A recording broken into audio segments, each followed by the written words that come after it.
Hello friends, welcome back to my channel. अब मैं हो गई हूँ अपने काम से फ्री, तो अब मुझे पढ़ना है। दैन मैं आई हूँ अपने स्टडी रूम में, लेकिन अभी मुझे चाहिए बहुत बड़ी लाइट क्योंकि हमें पढ़ना है। तो मैं करी अपना पढ़ने का टाइम स्टार्ट हो रहा है। तो अभी देखते हैं क्या टाइम हुआ है। तो बज रहे अभी 10:30 और अभी हम करेंगे अपनी पढ़ाई शुरू। हेलो फ्रेंड्स, आज हम पढ़ रहे हैं राजस्थान अध्ययन की 9th क्लास की बुक। तो इसमें है 7 टॉपिक्स और हम पढ़ेंगे 7 टॉपिक्स को 7 दिन में कंप्लीट करेंगे। तो आज है मंडे एंड नेक्स्ट जो संडे आने वाला है तब तक मेरे हिसाब से ये कंप्लीट हो जानी चाहिए, क्योंकि ये 9th क्लास की बुक है और हम अगर साथ में इसको पढ़ेंगे तो ये कंप्लीट डेफिनेटली वीडियो लंबा होगा, लेकिन ये लंबे टाइम तक हमें बेनिफिट भी देगा, क्योंकि पढ़ा हुआ कभी वेस्ट नहीं जाता है। और हम जितना डीपली पढ़ेंगे उतना हमारे लिए ज़्यादा अच्छा रहेगा, क्योंकि ये 9th क्लास की बुक है और उसमें बहुत डिटेल से और बहुत इंपॉर्टेंट फैक्ट दे रखे हैं। तो हम लेते हैं एक कनेक्टिविटी के साथ में हर एक चैप्टर को, क्योंकि आज हम पढ़ेंगे 1857 की क्रांति, कल हम पढ़ेंगे राजस्थान की क्रांतिकारी। तो ऐसे करके हम 7 दिन में इस बुक को कंप्लीट कर लेंगे। और उसके बाद में मेरे पास 10th क्लास की राजस्थान अध्ययन की बुक है, तो उसको भी हम चैप्टर वाइज कंप्लीट करेंगे। देखिए फ्रेंड्स, लाइन टू लाइन जैसे मैं अंडरलाइन कर रही हूँ, या फिर आपको जो भी इंपॉर्टेंट लगे तो उसको आप नोट्स भी बना सकते हैं। थोड़ी बहुत डेट्स होती है उनको याद कर ले, किसी नोटबुक में नोट कर लीजिएगा। उसके बाद हम राजस्थान के क्रांतिकारी कल पढ़ेंगे। तो ऐसा करके हमें चैलेंज लेते हैं, क्योंकि हमें 7 दिन में ये वाली बुक को कंप्लीट करना है, ताकि हम मल्टीपल रिवीजन भी कर पाए। तो हमें जल्दी कंप्लीट करेंगे और एक हम ग्रुप के साथ में स्टडी करेंगे तो फिर ज़्यादा सही रहेगा। और देखिए फ्रेंड्स, ऐसा होता है कि किसी के सब्सक्राइबर या फॉलोवर्स कम होते हैं तो उसके पास में नॉलेज नहीं होता है। ऐसा बिल्कुल नहीं होता है। ये डिपेंड करता है कि हम उस प्लेटफॉर्म पर कब पहुँचे, है ना। तो किसी के सब्सक्राइबर ज़्यादा होने से या किसी का चैनल बड़ा होने से हम ऐसे नहीं सोच सकते कि उसके पास में ज़्यादा नॉलेज होगा या फिर वो हमें ज़्यादा इफेक्ट करेगा, क्योंकि ये डिपेंड करता है, मैंने जैसा कि बोला, कि हम उस प्लेटफॉर्म पर कब पहुँचे। जैसे कि मैं अभी इस प्लेटफॉर्म पर आई हूँ, तो इसका मतलब ये नहीं कि मेरे सब्सक्राइबर अगर कम हो गए या व्यूअर्स कम हो गए तो नॉलेज नहीं है या इफेक्टिविटी नहीं है। बिल्कुल नहीं। आपको अगर मेरे पढ़ाने का तरीका अच्छा लग रहा है तो प्लीज़ सब्सक्राइब करें मेरे चैनल को और कनेक्टिविटी के साथ में आप पढ़ें, क्योंकि पढ़ाई कभी भी वेस्ट नहीं होती है। हमें पढ़ा हुआ लॉन्ग टर्म तक याद रहना चाहिए, ये ज़्यादा इंपॉर्टेंट होता है। और किसी की बेसिकली ऐसा नहीं होता है कि कोई बड़े टीचर किसी को पढ़ा रहे तो सबको याद होगा, बिल्कुल नहीं। एक टीचर 50 बच्चों की क्लास को पढ़ा रहा है तो 50 ही बच्चों को उसी सेम वे में इफेक्ट करता है, ऐसा बिल्कुल नहीं होता है, क्योंकि हर किसी का पढ़ाने का तरीका हर किसी को सेट नहीं होता है। तो वैसे ही आपको अगर मेरे पढ़ाने का तरीका अच्छा लग रहा हो तो प्लीज़ आप कंटिन्यू मेरे साथ में जुड़े रहे और अपनी पढ़ाई को। आज हम पढ़ेंगे अध्याय नंबर 1, 1857 की क्रांति। ये बहुत ही इंपॉर्टेंट टॉपिक है, क्योंकि ये हर गवर्नमेंट एग्जाम में पूछा ही जाता है। मराठों ने दक्षिण में प्रभुत्व स्थापित करने के पश्चात मालवा और गुजरात में अपना प्रभाव स्थापित कर लिया था। मराठे दक्षिण में, हमें पता था कि दक्षिण में मराठा का प्रभुत्व स्थापित हो गया था, और वो जैसे जैसे उत्तर की ओर बढ़ रहे थे वैसे वैसे उनका अधिकार मालवा और गुजरात क्षेत्र पर भी हो गया था।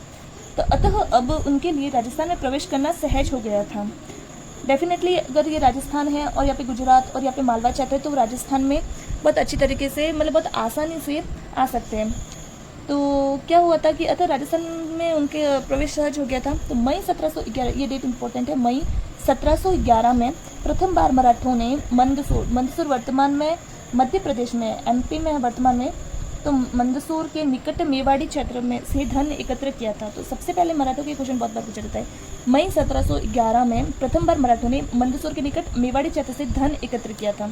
पूछ ले कि मराठों ने सबसे पहले धन एकत्र कहाँ से किया था, तो मेवाड़ क्षेत्र से धन एकत्र किया था 1711। और मई भी पूछा जाता है कई बार। तो मई 1711 में प्रथम बार मराठों ने मंदसौर के निकट मेवाड़ क्षेत्र से धन एकत्र किया था। इस घटना से चिंतित उदयपुर के महाराणा, मेवाड़ क्षेत्र के उस टाइम राजा थे संग्राम सिंह। तो जब हमें पूछ ले कि जब मराठों ने मंदसौर के निकट, या जब पूछ ले कि जब मराठों ने प्रथम बार राजस्थान के मेवाड़ क्षेत्र से धन एकत्र किया था, तब उस समय मेवाड़ क्षेत्र के महाराणा कौन थे, तो महाराणा संग्राम सिंह थे।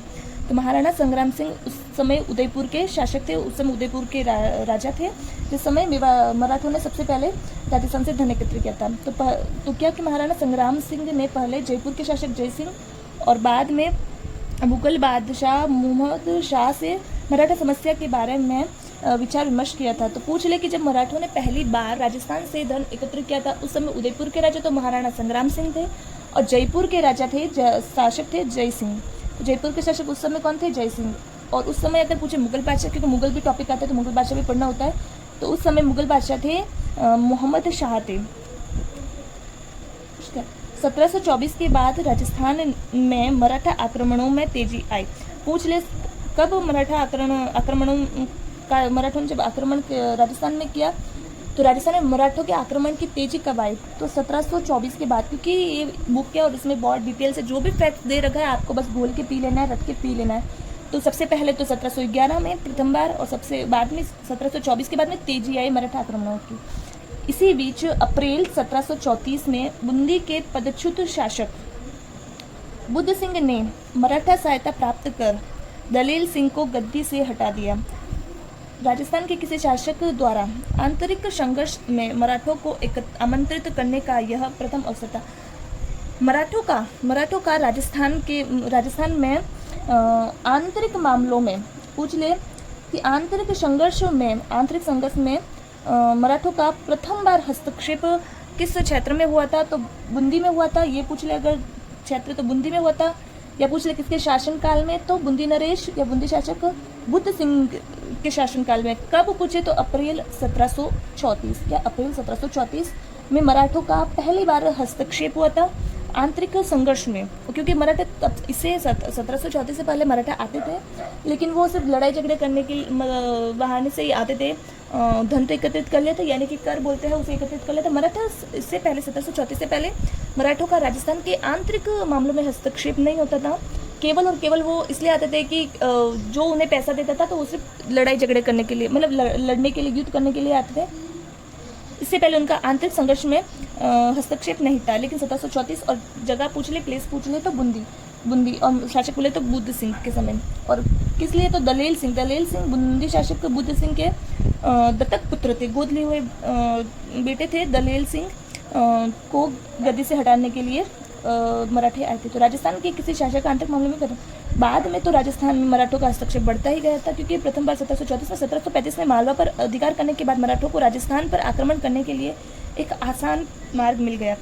राजस्थान में मराठे कोटा, मेवाड़, डूंगरपुर, बांसवाड़ा में घुसपैठ कर वहां से धन पाने के बाद कुछ समय तक संतुष्ट रहे, लेकिन शीघ्र ही वे राजाओं को ही नहीं वरन सेठ साहूकारों को भी लूटने लगे। उन्होंने राजस्थान के नरेशों के आंतरिक मामलों में हस्तक्षेप करना भी प्रारंभ कर दिया, क्योंकि आंतरिक मामलों में हस्तक्षेप तो शुरू हो गए थे 1734 से 1735 के बाद में आंतरिक मामलों में हस्तक्षेप करना भी शुरू कर दिया। बूंदी, जोधपुर, जयपुर रियासतों में उनका प्रवेश इसी बहाने हुआ था। पूछ ले कि आंतरिक मामलों में हस्तक्षेप का राजस्थान में किन किन रियासतों में मराठों का आंतरिक हस्तक्षेप हुआ था, तो बूंदी जो हमने सबसे पहले पढ़ा 1734 में, बुद्ध सिंह के समय जोधपुर में भी और जयपुर में भी उनका प्रवेश इसी बहाने से हुआ था मराठों का। नादिर शाह के आक्रमण के समय भी मराठों ने हिंदू धर्म के नाम पर राजस्थान के राजाओं को संगठित करने का प्रयास किया, लेकिन मुगल दरबार में दलबंदी के कारण राजपूत शासक भी परस्पर लड़ने लगे। इस प्रकार केंद्र में उत्पन्न शून्यता के पूर्ति के लिए मराठा राजस्थान में आने लगे। शाहू ने पेशवा बाजीराव को राजस्थान से चौथ और सरदेशमुखी प्राप्त करने का आदेश दिया। ये कर होते हैं, चौथ कर और सरदेशमुखी कर प्राप्त करने का आदेश दिया। 1732 ईस्वी में सवाई जयसिंह जो मालवा का सूबेदार बना और उसे मराठों ने घेर लिया था। 1732 में सवाई जयसिंह जो जयपुर का शासक था, सवाई जयसिंह जो मालवा का सूबेदार बना, तो जयपुर के शासक थे। और इस सवाई जयसिंह को जयसिंह द्वितीय भी कह सकते हैं। अगर जयसिंह द्वितीय है तो सवाई जयसिंह ही मानिएगा, क्योंकि सवाई जयसिंह से पहले एक जयसिंह हुए थे जिन्हें कहा जाता था मिर्जा राजा जयसिंह। जयसिंह ने पराजय स्वीकार कर ली थी और 28 परगने मराठों को देने पड़े थे। याद रखिएगा, सवाई जयसिंह को पूछ ले कि मराठों को 1732 में 28 परगने किसने दिए थे, तो सवाई जयसिंह ने दिए थे। या फिर ये भी याद रखिए कि कितने परगने दिए थे, तो 28 परगने दिए थे। 1761 से 1791 के मध्य राजस्थान में राजपूत शासकों की कमजोर स्थिति के कारण विभिन्न राज्यों पर मराठों का प्रभुत्व हो गया था। राजस्थान में बढ़ते मराठा हस्तक्षेप ने जयसिंह तथा अन्य राजपूत राजाओं की आंखें खोल दी। मराठों ने मुक्ति पाने के बाद धन का सहारा लिया, पर जब धन लेने के बाद भी मराठों ने मालवा खाली नहीं किया तो पुनः संगठित प्रयास किए जाने लगे। अब धन के बजाय शक्ति के प्रयोग से मराठों को राजस्थान से निकालने का निश्चय किया गया। अतः जुलाई 1734 ईस्वी में जयपुर, जोधपुर, उदयपुर, कोटा, किशनगढ़, नागौर, बीकानेर के शासक मेवाड़ में हुरडा नामक स्थान पर एकत्र हुए और 17 जुलाई 1734 को एक संधि पत्र पर हस्ताक्षर हुए। हुरडा सम्मेलन ये बहुत बार पूछा जाता है, तो हुरडा ये भी पूछ ले छोटे मोटे एग्जामों में, तो हुरडा जगह कहाँ पे है, तो हुरडा मेवाड़ में है। हुरडा मेवाड़ में एक जगह है जहाँ पे हुरडा सम्मेलन हुआ था, जिसमें जो हुआ था 17 जुलाई 1734 को हुआ था। इसमें कौन कौन सी रियासतें शामिल थी, तो जयपुर रियासत थी, जोधपुर रियासत थी, उदयपुर रियासत, कोटा रियासत, किशनगढ़ रियासत, नागौर और बीकानेर के शासक भी शामिल हुए थे। जिसके अनुसार राजस्थान के सभी शासकों ने विपत्ति के समय सहयोग देने का वादा किया। वर्षा ऋतु के बाद मराठों के विरुद्ध कार्रवाई हेतु रामपुरा में एकत्र होना तय किया गया। कि वर्षा ऋतु के बाद में कौन सा, अगर पूछे कि कौन सा युद्ध हुआ था, तो रामपुरा का युद्ध था या रामपुरा जगह थे जहाँ पे एकत्र होने का तय किया था। किसी राजा के शत्रु को अपने राज्य में आश्रय या शरण न देने की शपथ ली गई थी। इन्होंने एक संगठन किया था, एक संधि पत्र किया था, जिसमें ये था कि ये रियासतें मिलकर मतलब कि सामूहिक संगठन करेगी और क्या कि इन्होंने कहा कि मतलब कि एक दूसरे का ये सहयोग करेगी, विपत्ति के समय सहयोग देने का वादा किया गया था। यही है इसका कि विपत्ति के समय एक दूसरे का ये सहयोग करेगी, विपत्ति के समय सहयोग देने का वादा किया गया था। यही है इसका कि विपत्ति के समय सहयोग देने का वादा किया गया था, जिसमें जो शत्रु रियासत को कोई भी राजा मतलब किसी शत्रु राजा को अपने राज्य में आश्रय या शरण न देने की शपथ ली गई थी। परंतु इस सम्मेलन के वांछित परिणाम नहीं निकले, क्योंकि रियासती शासकों ने आपसी द्वेष था और प्रतिभा संपन्न और क्रियाशील नेतृत्व का अभाव रहा। रियासतों की स्वार्थी नीतियां और कार्य संभवतः सम्मेलन की असफलता के लिए उत्तरदायी थी। 1735 में मुगल सम्राट और राजपूत शासकों की सेनाओं ने मराठों को खदेड़ने का पुनः असफल प्रयास किया था। पेशवा अक्टूबर 1735 में उत्तर भारत की यात्रा पर निकल गए थे। उत्तर भारत की यात्रा पर 1735 में पेशवा निकल गए थे। उसने महाराजा जगत सिंह का आतिथ्य स्वीकार किया और उपहार तथा चौथ का समझौता हुआ। फिर जयपुर आया। जयसिंह ने मराठों और मुगलों से समझौता करवाना चाहा, पर वह असफल रहा। पेशवा की राजस्थान यात्रा का परिणाम ये निकला कि मुगलों के साथ साथ राजपूत मराठों के भी करदाता बन गए थे। तो राजपूत जो थे वो मुगलों के साथ साथ मराठों के भी करदाता बन गए थे, यानी कि राजपूतों को उसके बाद में मराठों को भी कर देना था। 1738 में मुगल सम्राट की ओर से निजाम को बिना युद्ध किए ही दुरासराय की अपमानजनक संधि करनी पड़ी निजाम को, जिसके अनुसार मराठों को मालवा की सूबेदारी और 50 लाख रुपए प्राप्त हुए। 1742 ईस्वी में मराठों ने मारवाड़ में 1742 में मराठों ने मारवाड़ में प्रविष्ट होकर सोजत, रायपुर, जतरन परगनों में चौथ वसूल करना प्रारंभ किया। 1787 ईस्वी में राजपूतों ने संगठित होकर तुंगा नामक स्थान पर मराठों को परास्त किया। ये तुंगा का युद्ध इंपॉर्टेंट है, पूछा जाता है। 1787 ईस्वी में राजपूतों ने संगठित होकर तुंगा नामक स्थान पर मराठों को परास्त किया। 1791 ईस्वी के बाद मराठा शक्ति क्षीण होने लगी। 1791 के बाद मराठा शक्ति क्षीण होने लगी। इस समय दक्षिण भारत में अंग्रेजों ने अपने पैर जमा लिए थे और वे राजस्थान में घुसने का प्रयास कर रहे थे। राजस्थान के राज्यों में उत्तराधिकार के संघर्ष और सामंती प्रतिस्पर्धा के कारण उनकी राजनीतिक स्थिति कमजोर हो गई। 1791 ईस्वी में अंबाजी इंगले ने मेवाड़ के महाराणा को सहयोग दिया। फलस्वरूप डूंगरपुर, बांसवाड़ा, प्रतापगढ़ आदि क्षेत्रों पर मेवाड़ के महाराणा का अधिकार हो गया था। परंतु रियासती घराने के आपसी वैमनस्य के कारण अंबाजी इंगले पूर्ण सफलता नहीं पा सके। 1795 ईस्वी में मेवाड़ पर चुंदावतों का अधिकार हो गया था, अतः उनका अन्य शासकीय समूहों के साथ संघर्ष शुरू हो गया। 1802 में आमिर खां पिंडारी ने नाथद्वारा पर अधिकार कर लिया। भीम सिंह रियासती घरानों के आपसी वैमनस्य को नियंत्रित नहीं कर पाए। 1803 ईस्वी में मेवाड़ के शासक ने जयपुर नरेश के माध्यम से अंग्रेजों से संधि करने का प्रयास किया, पर वह असफल रहे। 1713 से 1813 के मध्य जोधपुर की अव्यवस्था का मुख्य कारण सामंती प्रतिस्पर्धा, संकीर्णता व उत्तराधिकार का संघर्ष था। दोनों ही पक्षों ने भाड़ेत सैनिकों को ऊंची धनराशि देकर अपनी ओर मिलाने का प्रयास किया। राजस्थान के शासकों ने मराठों के बढ़ते आतंक से मुक्ति पाने के लिए मेवाड़ के शत्रु अंग्रेजों से मित्रता करने का प्रयास शुरू कर दिए थे। सर्वप्रथम जयपुर के महाराजा पृथ्वी सिंह ने 1776 ईस्वी में अपने एक प्रतिनिधि को गवर्नर जनरल के पास भेजा और अंग्रेजों से मैत्री की इच्छा प्रकट की। जोधपुर राज्य ने भी ऐसा ही प्रयास किया, पर वह सफल नहीं हुआ। 1803 में अपनी नीति में परिवर्तन कर अंग्रेज भी राजपूत राज्यों से संधि करने के इच्छुक हो गए और नवंबर 1803 में अंग्रेज सेनापति लॉर्ड लेक ने राजस्थान की उत्तरी पूर्वी सीमा पर स्थित लासवाड़ी के रण क्षेत्र में सिंधिया को निर्णायक रूप से परास्त कर दिया और ने राजपूत शासकों के लिए मराठों की अधीनता से मुक्ति पाने का स्वर्ण अवसर प्रदान कर दिया। 1803 की ईस्वी की संधि की शर्तों में तय किया गया कि दोनों एक दूसरे के प्रति मैत्रीपूर्ण व्यवहार रखेंगे। कंपनी इन राज्यों से खिराज नहीं लेगी और आंतरिक मामलों में भी हस्तक्षेप नहीं करेगी। इन राज्यों की सुरक्षा का दायित्व कंपनी पर होगा। अतः मतलब अन्य राज्यों से विवाद कंपनी की सहायता से सुलझाए जाएंगे इत्यादि। मतलब ये सब कंपनी की शर्तें थी। ठीक है, कंपनी की शर्तें क्या क्या थी? 1803 ईस्वी की शर्तों का तय किया गया था कि दोनों एक दूसरे के प्रति मैत्रीपूर्ण व्यवहार रखेंगे। कंपनी और देशी रियासतों के बारे में, या एक कहूँ कि इन दोनों के बीच में ये संधि हुई थी कि कंपनी इन राज्यों के से खिराज कर नहीं लेगी और आंतरिक मामलों में भी हस्तक्षेप नहीं करेगी, और इन राज्यों की सुरक्षा का दायित्व भी कंपनी पर होगा, और अन्य राज्यों से विवाद होगा तो कंपनी उसमें सहयोग करके सुलझाएगी, सहायता से सुलझाएगी। भरतपुर, अलवर, जयपुर, जोधपुर आदि ने इस संधि पर हस्ताक्षर कर दिए थे। तो सबसे पहले संधि 1803 में हुई थी, लॉर्ड लेक आया था, और भरतपुर, अलवर, जयपुर, जोधपुर से संधि पर हस्ताक्षर किए गए थे। 1811 में सेटन के स्थान पर चार्ल्स मेटकॉफ दिल्ली का रेजिडेंट बना था, और उसने गवर्नर जनरल लॉर्ड मिंटो को सुझाव दिया कि मराठों, आमिर खां और पिंडारियों की विध्वंसकारी कार्रवाइयों को समाप्त करने के लिए ब्रिटिश संरक्षण में राजपूत राज्यों का एक संघ बना लिया जाए। तत्कालीन गवर्नर लॉर्ड हेस्टिंग्स थे, जिन्होंने जो सभी विरोधियों का दमन करके भारत में कंपनी की सर्वोच्च सत्ता स्थापित करना चाहता था, किंतु यह तभी संभव था जब होलकर और सिंधिया को उनके राज्यों में सीमित कर दिया जाए और पिंडारियों की शक्ति का दमन किया जाता।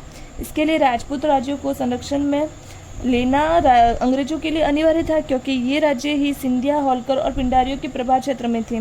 अतः अंग्रेजों ने 5 नवंबर 1817 ईस्वी को होलकर से नई संधि करके राजस्थान के राज्यों के साथ संधि करने का अधिकार प्राप्त कर लिया। इधर मेटकॉफ का नियंत्रण मिलते ही करौली, कोटा, उदयपुर, बीकानेर, किशनगढ़, जयपुर, जैसलमेर आदि ने कंपनी से संधि कर ली। सबसे अंत में 1823 में सिरोही राज्य ने से संधि की गई थी। तो सबसे अंत में, सबसे लास्ट में सिरोही ने की थी 1823 में अंग्रेजों के साथ में संधि, और सबसे पहले की थी 1803 में भरतपुर, अलवर, जोधपुर, जयपुर। इस प्रकार 1817 ईस्वी से 1823 ईस्वी के दौरान राजस्थान पर स्थापित यह ब्रिटिश आधिपत्य 1947 ईस्वी में स्वतंत्रता प्राप्ति तक अक्षुण्ण रहा। और जब 1803 से बोल सकते हैं हम 1823 तक अंग्रेजों ने जो राजस्थान की रियासतों के साथ में संधियाँ की, उस समय राजस्थान की रियासतों के क्रांति के समय रियासती शासक कौन कौन थे, तो हम पढ़ लेते हैं। कोटा रियासत के शासक थे राम सिंह, जोधपुर रियासत के शासक थे तख्त सिंह, भरतपुर रियासत के शासक थे जसवंत सिंह, उदयपुर रियासत के शासक थे स्वरूप सिंह, जयपुर रियासत के शासक थे राम सिंह द्वितीय, सिरोही के शासक थे शिव सिंह, धौलपुर के शासक थे भगवंत सिंह, बीकानेर के शासक थे सरदार सिंह, करौली के शासक थे मदन पाल, टोंक रियासत के शासक थे नवाब वजीरुद्दौला, और बूंदी रियासत के शासक थे राम सिंह जयपुर के राम सिंह द्वितीय थे और बूंदी के केवल राम सिंह थे। अलवर रियासत के थे विनय सिंह, और जैसलमेर रियासत के थे रणजीत सिंह, और झालावाड़ रियासत के थे पृथ्वी सिंह, और प्रतापगढ़ रियासत के थे दलपत सिंह, बांसवाड़ा रियासत के थे लक्ष्मण सिंह, और डूंगरपुर रियासत के थे उदय सिंह। तो हमें याद रखना होता है कि कई बार पूछ लिया जाता है कि राजस्थान में क्रांति के समय कोटा रियासत के शासक कौन थे, तो हमें पता होना चाहिए कि राम सिंह थे। राम सिंह उस समय 3 रियासतों के शासक थे। एक तो कोटा रियासत के राम सिंह थे, और एक हमें पढ़ना होगा जयपुर रियासत के राम सिंह द्वितीय थे, और बूंदी रियासत के राम सिंह थे।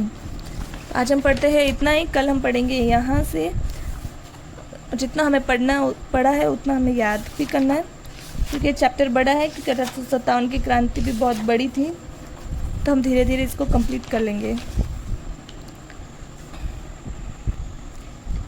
तो इसके आगे का हम नेक्स्ट क्लास में कवर करेंगे। आई होप हमने जो आज पढ़ा है उसके आपने अच्छे से नोट्स बना लिए होंगे।